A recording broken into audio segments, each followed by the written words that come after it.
با سلام به همه شنوندگان محترم کانال پاتوق.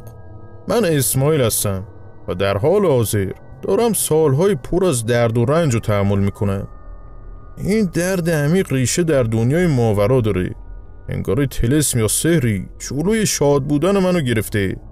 من میتونم بهتون بگم که نسبت به همه چیز سیر شدم و اصلا خوشحال نیستم، با اینکه در ظاهر هیچ مشکلی در زندگیم وجود نداره. من 3 ساله که به این وضع اومدم، با اینکه هنوز سنم به 40 سالم نرسیده. داستان من از جایی شروع شد که با گروهی از افراد ماهر که کوهنوردی میکردن همراه شدم. رأس اون گروه فردی بود به اسم حامد. اون راهنمای بسیار زبده‌ای بود و میان سال بود. در اصل اون همراه با اکیپ قدیمی خودش که سالها با اونا همراه بود میزد به دل کوه با کلی تجهیزات و برنامه ریزی برای فتح اونجا میکرد. حامد در کنار کار دولتی که داشت طی 10 جلسه برای افرادی که دوست داشتن کوهنوردی کنن و هیچ تجربه و اطلاعاتی نداشتن کلاس برگزار میکرد و بعد تازه واردا رو با اکیپ خودش همراه میکرد برای فتح کوههایی که بارها اونا رو فتح کرده بود. معمولا به کوههای اطراف شهرمون میرفتیم که در روستاها یا مناطق دورافتاده وجود داشتن. حامد از سن 15 سالگی کوهنوردی رو شروع کرده بود و به همین دلیلی که میگم بارها شاید کوهی رو فتح کرده بود. اکیپ اصلی حامد 6 نفر بودن که هم تجربه لازم رو داشتن و هم به خوبی میدونستن در هر شرایطی چه کاری رو باید انجام بدن و استفاده از تجهیزات کوهنوردی براشون مثل آب خوردن بود. اون اکیپ 6 نفره معمولا پای ثابت بودن و در کنار حامد حواسشون به تازه واردا بود. اما اینجور نبود که تمام کسایی که کوهنوردی رو دوست داشتن هر دفعه تو هر فتح و صعود شرکت داشته باشن. اما معمولا هر زمان که قصد رفتن به یه کوه رو داشتیم تعدادمون به غیر از اکیپ حامد به 10 نفر میرسید. در اون سفرها همه چیز دنگی بود و هر کسی باید سهم پولشو به حامد میداد. من شروع به خریدن وسایل و تجهیزات کرده بودم و همیشه با فهمیدن اینکه حامد قصد داره یه کوه فتح کنه نفر اول بودم. تو اون رفت آمده و آشنا شدن با اعضای اکیپ حامد چیزایی دستگیرم شده بود. اینکه حامد رو دوست داشت در طی مسیر تا رسیدن به قله حواسشون یه جای دیگه است، یا گروه رو در یه جای غیر منطقی نگه می داشت و 2 یا 3 نفر از اعضای اکیپ اون جلوتر از ما اول میرفتن بالا یا به جهت‌های چپ و راست میرفتن و بعد نیم ساعت یا بیشتر برمیگشتن. تو گروه حامد میگفت این کارا برای امنیته تا جون بچه‌هایی که همراه ما هستن به خطر نیفته. از طرفی اعضای گروه اصلی که دوستای حامد بودن زیاد با کسی حرف نمیزدن و به قولی با هیچ کس قاطی نمیشدن. ما شبا جایی که کم میزدیم و چادرها رو علم میکردیم، بزن و به رقص داشتیم و کلی خوش میگذروندیم. اما دوستای حامد دور هم میشستن و انگاری فکرشون مشغول بود. حتی گاهی حامد هم به جمع اونا اضافه میشد و میرفتن داخل چادر، ولی چراغ قوه یا برق اضطراری رو خاموش نمیکردن. انگاری ساعت‌ها داشتن با هم در مورد چیزی صحبت میکردن. حامد میگفت من همیشه دنبال پیدا کردن یک کوه برای صعود هستم که به قولی قبلش اونجا نرفته باشم و برام تازگی داشته باشه. دفعات اول ما رو به کوه‌های می‌بردن که خوب خم و چم اونا رو بلد بودن تا به قولی ما رو آب بندی کنن. ولی از 1 سال که میگذشت گروه‌هایی که تشکیل میشد 2 دسته بودن. گروهی که تازه وارد بودن و هنوز داشتن آموزش میدیدن و گروهی که از 1 سال به بالا با اونا در حال کوهنوردی بودن. این رو هم بگم که افرادی که همیشه حضور داشتن رو جز شاگردان قدیمی حساب میکردن، نه کسایی که عشقی اومدن کوهنوردی. من هر چقدر تلاش میکردم که با دوستای حامد سر صحبت رو باز کنم، اما اونا راه نمیدادن لامصبا و هر وقت که قصد داشتم سر صحبت رو باشون باز کنم خیلی سرد برخورد میکردن. من خیلی وقت بود که با حامد و دوستاش مشکوک بودم، اما دلیلی برای شک خودم پیدا نمیکردم. به خودم میگفتم حامد چه کاری میتونه تو کوه انجام بده و در کل دلیلی برای مشکوک شدنم وجود نداشت. حامد از طریق نقشه‌های هوایی یا پرسجو دنبال کوههای خاص و دورافتاده میگشت تا با اکیپ قدیمی اونجا رو فتح کنه. یه روز حامد بهم زنگ زد و قرار یه کوهنوردی رو با هم گذاشت. ما قبل از اینکه بریم به سمت اونجا یه جلسه هم ترتیب میداد تا حرفای راجع به کوهی که قصد صعود به اونو داشتیم بزنه. برای من خیلی اون روزا جذاب بود، چرا که همیشه به کوههای صعود میکردیم که حتی حامد هم دفعه اولش بود که به اونجا میرفت. به غیر از حامد و دوست داشت، تعداد شاگردای قدیمی حامد که منم جزوشون بودم 10 نفر بود. مثل هر روز تو جلسه‌ای که حامد داخل گاراژ خونه پدرش برگزار کرد، قرار شد 3 روز دیگه با وسایل مورد نیاز به سمت اون کوه بریم. سر وقت مقرر ما همون جایی که حامد مشخص کرده بود جمع شدیم و با یه ون رفتیم به سمت اون کوه. مسافت زیادی رو باید طی می‌کردیم تا بهش برسیم. چندین روستا رو باید پشت سر می‌ذاشتیم. وقتی رسیدیم متاسفانه شب شده بود و ما شب اول رو همون پایین کوه کم زدیم تا فردا صبح زود بزنیم به دل کوه قبل شروع کوهنوردی. حامد گفت بچه‌ها خیلی حواستون در طول مسیر به حرفای من باشه، چرا که باید تمام خطرهای احتمالی رو در نظر بگیریم. اما چشمای حامد و رفقاش حسابی برق میزد. در طول مسیر 3 تا از رفقاش از ما زودتر زدن به دل کوه که حامد گفت اونا زودتر از ما حرکت میکنن تا امنیت ما رو تامین کنن و حامد و دوستاش مثل همیشه کنار ما شروع به بالا رفتن کردن. اما وقتی 1/3 راه رو طی کردیم به یه جای هموار رسیدیم که میشد قدری استراحت کنیم. اون کوه ارتفاع زیادی داشت. اونجا اون 3 نفر از 3 جهت مختلف به کنار ما اومدن. در چهره اونا خوشحالی موج میزد. برای اولین بار بود که اینجوری میدیدمشون و بعد از ساعتی دوباره حرکت کردیم، ولی باز اون 3 نفر که با ما همراه نبودن جاشونو به اون 3 تا دوست حامد دادن و اونا باز زودتر و از مسیری که به مسیر کوهنوردی ما مربوط نبود بالا رفتن. باز تا به کتابی که حامد کرده بود 2 روز صعود ما طول میکشید. باز ما شروع به بالا رفتن از کوه کردیم. در راه حامد با اون 3 نفر همش مشغول حرف زدن بود تا اینکه برای صرف نهار اتراق کردیم که باز اون 3 نفر به جمع اضافه شدن و بعد از خوردن نهار تو ارتفاعات کوه تا جایی که میشد پیشروی کردیم. اون روز جایی که قصد استراحت داشتیم شیب داشت. قرار شد اونجا شب رو به صبح برسونیم. رفتار حامد و دوستاش اون شب از هر زمانی مشکوکتر بود. اینجا رو زود میگم و رد میشم. به یک بار من متوجه شدم حامد و رفقاش همه یه کد به کمرشون دارن که اصلا نیازی به اسلحه نبود. حتی حامد جواز یه اسلحه شکاری داشت که همیشه برای محافظت از اکیپ اون اسلحه همراهش بود تا اگه یه حیوان وحشی به ما حمله کرد بتونیم از خودمون دفاع کنیم. دیگه نیاز به این همه اسلحه نبود. روز بعد ما و حامد به صعود ادامه دادیم و رفقاش به سمت پایین برگشتن که یه بهونه خیلی مسخره حامد برامون تراشید و گفت به زودی دوباره به گروه ملحق میشن. ما با حامد رفتیم به سمت قله و خدا رو شکر اون قله رو هم فتح کردیم. اما حامد اصلا هوش و حواسش پیش ما نبود و ما رو 1 روز بیشتر اونجا نگه داشت که هم خیلی عجیب بود و هم خیلی خطرناک. فقط ما رو از ارتفاعات کمی پایین‌تر آورد تا امکان زدن چادر رو داشته باشیم و گفت باید همینجا بهتون مطالبی رو آموزش بدم که اینم باز یه دلیل مسخره و چرت بود. اما ما به حامد احترام گذاشتیم و یه روز بی خودی وقتمون رو تلف کردیم. حامد حتی روزی که قرار بود راه رو برگردیم کاری کرد که زور شروع به پایین اومدن از کوه کنیم و کلی وقت داشت می‌خرید. اما من نمیدونستم چرا تا اینکه رسیدیم همون جایی که برای اولین بار وقتی داشتیم صعود می‌کردیم اتراق کردیم و اون 3 نفر به جمع ما اضافه شدن. اون 6 نفر اونجا منتظر ما بودن با 5 تا کوله پشتی.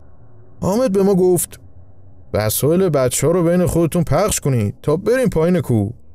خود اونا کوله پشتیاشون خیلی سنگین بود، به زور راه میرفتن و حتی چند بار نزدیک بود که به خاطر اون کوله پشتی‌ها سقوط کنن. من حسابی کنجکاو شده بودم. وقتی رسیدیم پایین کوه تازه حامد هماهنگ کرد تا ون بیاد دنبالمون. تا رسیدن ون کنار ما چند ساعت طول کشید. تو همون حین که حسابی رفقای حامد خسته بودن و ایستاده خوابشون میبود، دست کردم توی کوله پشتی و یه مشت از محتویات داخلش کردم تو جیبم. از حس لامسه بهم میگفت سکه بودن. من فقط منتظر بودم برسم خونه ببینم چی داخل اون کیفا بوده. حدسم درست بود. یه مشت سکه طلا ازشون کش رفته بودم. من بعدها متوجه شدم که حامد با آموزش افراد قصد داشت یه دکور برای کار اصلی خودش درست کنه. حامد و دوستاش کار اصلیشون پیدا کردن و باز کردن پلمبای کوه بوده و اونا تو کار بیرون کشیدن دفینه بودن. حامد با شاگرداش و اکیپ اصلی به قصد فتح و صعود کوه مورد نظر شرکت میکرده. اینجوری نه مردم محلی شک میکردن نه ارگانهای دولتی. در طول مسیر دوستاش به قسمت مورد نظرشون میرفتن و اگه کار باز کردن پلمب سخت و دشوار بوده برمیگشتن و باز خودشون میرفتن سر وقت اون پلمب. اگه که گنج و پلمب کوه مثل سفر آخر کار دشواری نبود همونجا خالیش میکردن. من خودمو با برداشتن از اون گنج نفرین شده بدبخت کردم. من این قضیه رو زمانی فهمیدم که فایده نداشت و اون گنج دخل همه رو آورد. من جوری خوشحال بودم برای به دست آوردن اون سکه‌های طلا که حد و حساب نداشت و به خودم گفتم از این به بعد اونا رو زیر نظر میگیرم و هر دفعه یه پاتک بهشون میزنم. اما غافل از این که خودم ندونسته خودم رو بدبخت کرده بودم. من کلی نقشه تو سرم چیده بودم برای سفرهای بعد، اما نمیخواستم سوتی بدم. پس منتظر موندم تا حامد زنگ بزنه و قراره یه سود دیگر رو بذاره و هر چقدر منتظر موندم خبری ازش نشد، تا اینکه یه روز خسته شدم و بهش زنگ زدم. چون که ارس و طمع کل وجودم رو در بر گرفته بود، منتظر بودم باز چیز ارزشمندی به دست بیارن. بعد چند تا بو خوردن یه زن برداشت. خودم معرفی کردم و گفتم با حامد کار دارم. اون زن بهم گفت من همسرش هستم و متاسفانه حامد بیمار شده و توان انجام و هماهنگی کارهای اکیپو نداره. گمان کردم که اون زن داره دروغ میگه تا کسی شک نکنه، تا حامد گنجی که بیرون آورده رو آب کنه. بهترین کاری که اون زمان به مغزم رسید این بود که از پشت تلفن زدم زیر گریه و گفتم آقا حامد برای من فقط یه استاد نبود، اون حتی از برادرای خونی منم بیشتر حق به گردنم داره. برخلاف تصورم اون زن با اولین باری که پرسیدم کدوم بیمارستانه بهم آدرس بیمارستان رو داد. فقط نگفت بیماری حامد چیه و به چه دلیل بستری شده. خودم رو عصر رسوندم اونجا. از صحنه‌ای که جلوم بود داشت مغزم منفجر میشد. دیدم حامد و اون 6 نفر روی تخت خوابیده بودن و کله هر کدومشون قد یه هندونه بزرگ شده بود. نمیتونم بگم صحنه روبروم چقدر ترسناک بود. به همسر حامد گفتم اینا چه بلایی سرشون اومده؟ چرا انقدر ترسناک شده ظاهرشون؟ گفت مغز اونا عفونت کرده و سرشون آب آورده. گفتم همشون با هم؟ گفت دکترام از این اتفاق شگفت زده شدن. فقط تنها حدس اونا اینه که باید به واسطه تنفس یه گاز سمی یا نیش یه حیوان خطرناک به این روز افتاده باشن. اون در ادامه گفت اولش از شدت سردرد حامدو به این بیمارستان آوردن که به مرور زمان سرش آب آورد و مغزش عفونت کرد و به فاصله 1-2 روز دوستاشم به این درد دچار شدن و در این اتاق بستری شدن. تا امروز هم هیچ دارویی روشون اثر نداشتی و وضعشون داره وخیم‌تر میشه. بعد حرفای خانم حامد اومدم از بیمارستان بیرون. هم ناراحت بودم هم ترسیده بودم. میدونستم این اتفاق عادی نیست. به خودم گفتم اینم از شانس من. تا فهمیدم اینا کی هستن و چی هستن به این روز افتادن. حتی به سرم زد زن حامد رو تعقیب کنم تا خونه حامد رو پیدا کنم و زمانی که خونه خالیه برم اونجا رو زیر و رو کنم تا شاید یه طلایی چیزی پیدا کنم. اما مغزم به این موضوع قد نمیداد که باعث و بانی امروز اونو همون گنجینه است. بعد از گذشت 1 هفته به یک بار شماره حامد افتاد روی گوشیم که داشت بهم زنگ میزد. زن حامد بود. گفت آقا اسماعیل میخوام برای خوب شدن حامد از شما کمک بگیرم، بهم کمک میکنی؟ گفتم بله حتما. گفت یه آدرس میفرستم عصر بیا اونجا. گفتم چشم. عصر رسیدم به یه خونه که بعدا فهمیدم خونه حامده، چون که حامد همیشه تو خونه پدرش برامون کلاس میذاشت یا ما رو جمع میکرد برای توصیه‌های قبل از کوهنوردی. رفتم اونجا. وقتی در رو همسر حامد باز کرد و رفتم داخل، تو سالن یه پیرزن نشسته بود. کل صورتش خالکوبی داشت و حسابی پیر و فرتوت بود و 2 تا دختر جوونم دو سمتش نشسته بودن. خلاصه کنم زن حامد گفت ایشون یه دانویسه، میخواد از شما که همراهشون بودی چند تا سوال بپرسه. گفتم چشم. نشستم روبروی اون پیرزن. اون به چشم خیره شد و دختری که همراهش بود چند تا سوال جزئی ازم پرسید. منم جواب دادم. اون دختر گفت چون که شما اون روز با گروه بودید یک بار دیگه مادر بزرگم روح شما رو میفرسته به اونجا. هر چی دیدی بهمون بگو. با اینکه منظورشون نفهمیدم گفتم باشه. بعد دختر گفت مرد ترسویی که نیستی. پوزخندی زدم و گفتم نه چه حرفیه. گفت خوب نگاه کن، هیچ کس تو رو نمیبینه، اینو یادت نره، فهمیدی؟ گفتم باشه. ولی نمیفهمیدم میخواد چی کار کنه. بهم گفت دست مادر بزرگ منو بگیر و چشاتو ببند. تا دستشو از دستت نکشیده چشاتو باز نکن، باشه؟ منم قبول کردم. اون پیرزن کی بود چی بود و فقط خدا میدونه. دست منو گرفت. اولش یه گرما از دستم شروع شد و کل بدنمو فرا گرفت. بعد یه لحظه که انگار از ارتفاع سقوط کرده باشم بدنم تکون خورد و مثل جارو برقی چیزی منو به داخل خودش مکید. بعد به یک بار خودمو تو کوه دیدم و این بار شاهد همون اتفاقی بودم که زمان برگشت ما داشتیم از کوه پایین می اومدیم و اون 6 نفر منتظر ما بودن. اونا قبل از رسیدن ما داشتن با هم حرف می زدن. یکیشون می گفت این گروه برای ما خیلی خوش قدم بوده، باهاشون هر کجا رفتیم یه دفینه در آوردیم. یکی دیگه هم می گفت ای بدبختای بارکش، اینا رو می بینم یاد قاطر می افتم. اون یکی می گفت امسال سال خیلی خوبی بود برای ما، تا اینکه ما رسیدیم کنارشون. اما به یک بار صداهایی از کوله پشتی هاشون هوا رفت، انگاری 10,000 تا غول با هم داشتن نعره میکشیدن.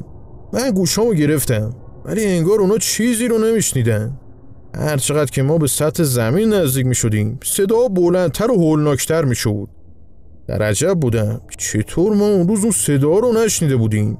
خیلی جالب بود که من داشتم خودمو میدیدم. اما یه صحنه زمانی که پایین کوه منتظر ون بودیم دیدم که هنوز دست و پا میلرزه با یادآوریش.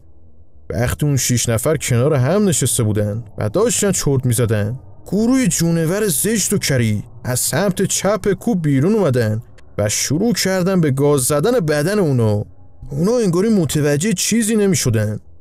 ولی من میدیدم که با هر گاز زدن اونا تیکه‌ای از گوشت اونا از بدنشون جدا میشد. اون موجودات پلی روح اونا رو هدف گرفته بودن.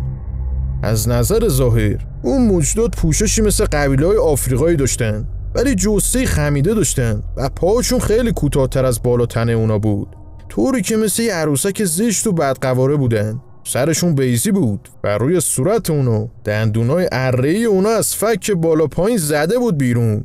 برای همین با هر گاز تیکه‌ای از بدن اونا جدا میشد. من شونه به شونه اونا داشتم با ترس و اضطراب جلو میرفتم و داد میزدم، ولی آب از آب تکون نمیخورد. که به یک بار زمانی که خواستم دزدی کنم تا توان داشتم داد زدم تا این کارو نکنم.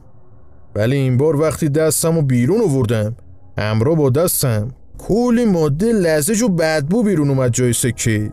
منم کردمشون توی جیبم که باز به یک بار از داخل ون کشیده شدم به یه سمتی از کوه که نمیدونم کجا بود. اونجا گروهی از همون موجودات روی بدنه کوه با چیزی شبیه به میخ که جنسش فرق داشت به کوه میخ شده بودن و یکی که شکل ظاهرش مثل همونا بود ولی جثه بزرگی داشت اونا رو تنبیه میکرد. صدای داد اونا تا آسمون هفتم هم میرسید و گروه دیگه مثل جوجه های رنگی روی هم تلمبار شده بودن و داشتن از ترس به خودشون میلرزیدن. که از موهای بلند و کمپوش اونا متوجه شدم باید زنای افرادی باشن که در حال محاکمه هستن. یه چیزی شبیه به غار پشت سر اونا وجود داشت که مشخص بود حامد و دوستاش اونجا رو باز کردن و به داخل غار دستبرد زدن. چیزی که دیدم از جهنم چیزی کم نداشت، در حدی که ترسیدم با دیدن اون صحنه فرار کردم به داخل کوه و به یک بار تو خونه حامد روبروی پیرزن چشام باز شد که دستشو از دستم کشیده بود. نفسم به سختی بالا می اومد و بدنم خیس عرق بود و پیرزن همه رو از اتاق بیرون کرد و گفت اون موجوداتو برام توصیف کن. وقتی بهش گفتم چی دیدم گفت ای وای بر من و بعدم یه اسم بلند گفت که نام اون موجودات بود. گفتم علت بیماری اونا موجودات هستن؟ گفت آره. گفتم من یه مش سکه ازشون کف رفتم، چی کار کنم؟ منم مثل اونا میشم؟ گفت نه، اما تو هم دیگه درگیر شدی، کارش نمیشه کرد. گفتم چرا؟ گفت چون که حامد و دوستاش هرچی پیدا کرده بودن و به شیخای عرب فروختن بعد دیگه نمیشه اونا رو برگردوند. قدری هم که تو برداشتی به درد نمیخوره. من نه خواب دیدم نه اون موجودات تو خواب و بیداری دیدم و همین منو گول زد. پیرزن بهم گفت پسر جون اونا رو خرج نکن تا بدبخت نشی. ولی بعد 1 سال اعتماد به نفس کاذب اومد سراغم که نه اتفاقی برام نمیفته. با اینکه بعدش حامد و دوستاش دوام نیاوردن و مردن، تصمیم گرفتم یکی از اونا رو بفروشم. وقتی یکی رو پیدا کردم و قیمت یکی از اونا رو بهم گفت، فهمیدم با اون سکات چیکار که نمیشه کرد و فروختمشون و هر چیزی که عقده‌اش رو داشتم باش خریدم. اما مثل مردا نه خوشحال میشدم نه ناراحت. پیش 1000 تا مشاور رفتم ولی هیچ کس کاری نکرد. فقط همون پیرزن بهم گفت اون لجنی که دیدی تاوان خوردن مال اجنه بود. اونا کاری کردن که حست بمیره تا درد بکشی و دقیقا همین جوری هم شده. همه بعد از فوت پدرم پشت سرم خیلی حرفا زدن چون که نتونستم گریه کنم و اینو فهمیدم که همیشه مرگ پوسیدن جسم آدم نیست و این بود تمام داستان من.